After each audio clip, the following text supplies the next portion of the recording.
Assalamualaikum teman-teman. Terima kasih sudah mampir di channel ini. Saya doakan teman-teman dimanapun berada selalu dalam keadaan sehat dan juga semoga rezeki teman-teman selalu dilancarkan. Teman-teman, kali ini saya akan membahas kabar terbaru dari turunnya surat resmi dari Kementerian Sosial terkait bantuan sosial untuk para pesertanya.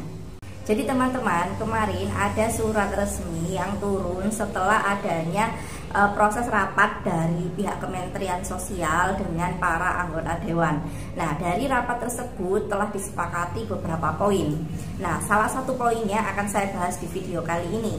Tentunya insya Allah kabar ini akan sangat bermanfaat untuk teman-teman, baik itu penerima bantuan sosial, baik itu PKH ataupun BPNT, dan juga teman-teman yang belum menerima bantuan sosial sama sekali. Nah, semoga informasi berikut ini bisa melegakan atau memberikan kebahagiaan untuk teman-teman semua. Nah, teman-teman, kemarin proses rapat dari pihak Kementerian Sosial dan juga anggota dewan terkait pembahasan beberapa aturan baru yang akhirnya muncullah keputusan dari Kementerian Sosial terkait bantuan PKH dan juga bantuan BPNT khususnya akan ada beberapa perubahan.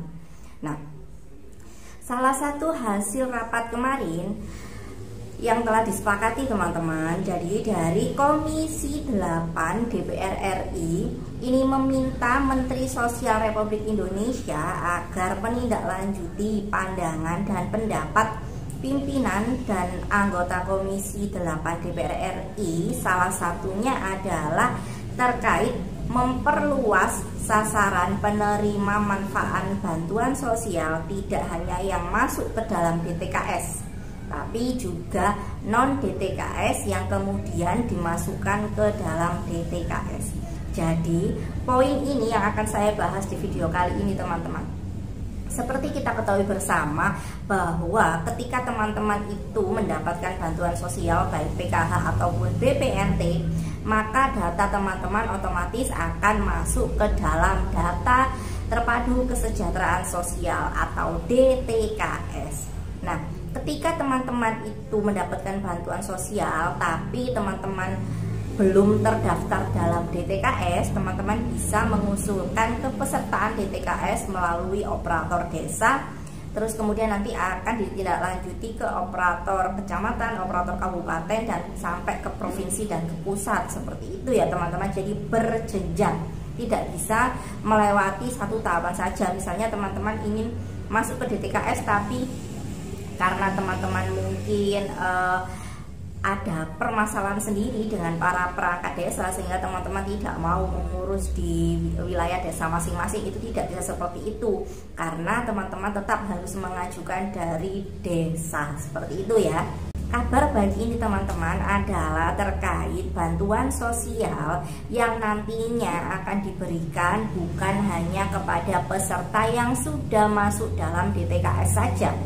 Ketika memang ada beberapa warga atau beberapa masyarakat yang memang sangat layak membutuhkan bantuan, baik itu dilihat dari ekonominya, dari pekerjaannya, dari rumahnya, terus kemudian yang bersangkutan ini belum terdaftar di DTKS, maka yang bersangkutan ini bisa diusulkan langsung mendapatkan bantuan sosial, entah itu bantuan PKH ataupun bantuan BPNT. Ketika mereka nanti mendapatkan bantuan PKH dan bantuan BPNT, mereka akan dimasukkan ke dalam DTKS. Seperti itu.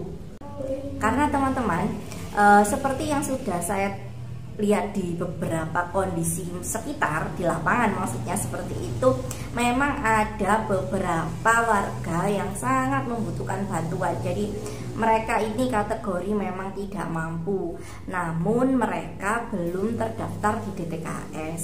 Mereka pernah mengajukan, misalnya sudah pernah mengajukan diri sebagai peserta DTKS, tapi di SK DTKS terbaru nama mereka masih belum muncul. Nah, kondisi seperti ini, mereka yang sangat butuh bantuan, sangat layak mendapat bantuan, maka bisa jadi diprioritaskan untuk mendapatkan bantuan sosial. Kemudian setelah mereka nanti mendapatkan bantuan sosial, maka mereka bisa dimasukkan ke dalam DTKS seperti itu. Nah, DTKS sendiri teman-teman, pesertanya ini banyak sekali. Namun pertanyaan pertama biasanya yang ditanyakan teman-teman, apakah ketika nama saya sudah masuk di dalam DTKS saya langsung mendapatkan bantuan sosial? Jawabannya adalah tidak.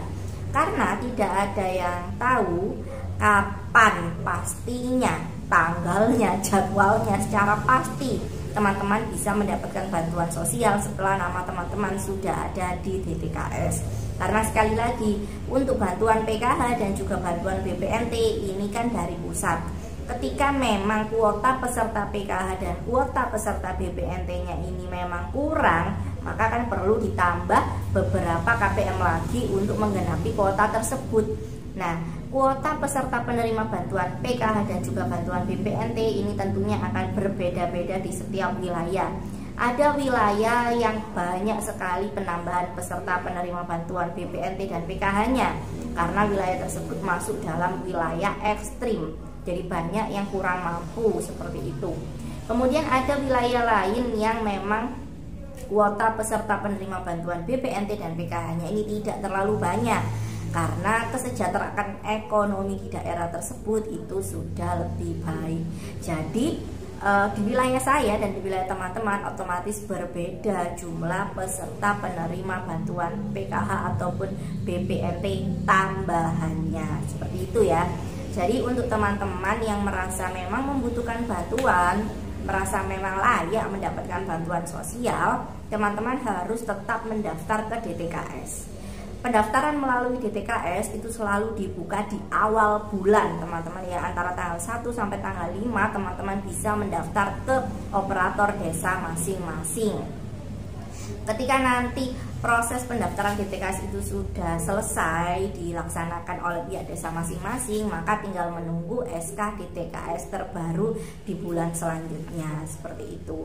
Pesertaan DTKS sangat menentukan teman-teman bisa mendapatkan bantuan sosial, baik itu PKH, BPNT ataupun KIS ya. Bantuan KIS itu sama dengan bantuan PBI. PBI sendiri adalah penerima bantuan iuran. PBI sendiri adalah penerima bantuan iuran. Bantuannya berupa kartu Indonesia Sehat yang digunakan untuk teman-teman, misalnya teman-teman mengalami sakit, terus kemudian butuh biaya untuk berobat, teman-teman bisa menggunakan kartu Indonesia Sehat tersebut. Nah teman-teman, sekali lagi ya, jadi hasil rapat dari pihak Kementerian Sosial dan anggota Dewan kemarin, Komisi 8 DPR RI, alhamdulillah sekali mereka juga memperhatikan teman-teman yang belum masuk dalam DTKS, sehingga dari pihak anggota Dewan DPR RI Komisi 8 ini teman-teman, mereka meminta untuk memperluas sasaran penerima manfaat bantuan sosial tersebut, tidak hanya yang ada di DTKS tetapi juga yang tidak ada di DTKS tapi memang sangat layak untuk mendapatkan bantuan sosial, seperti itu.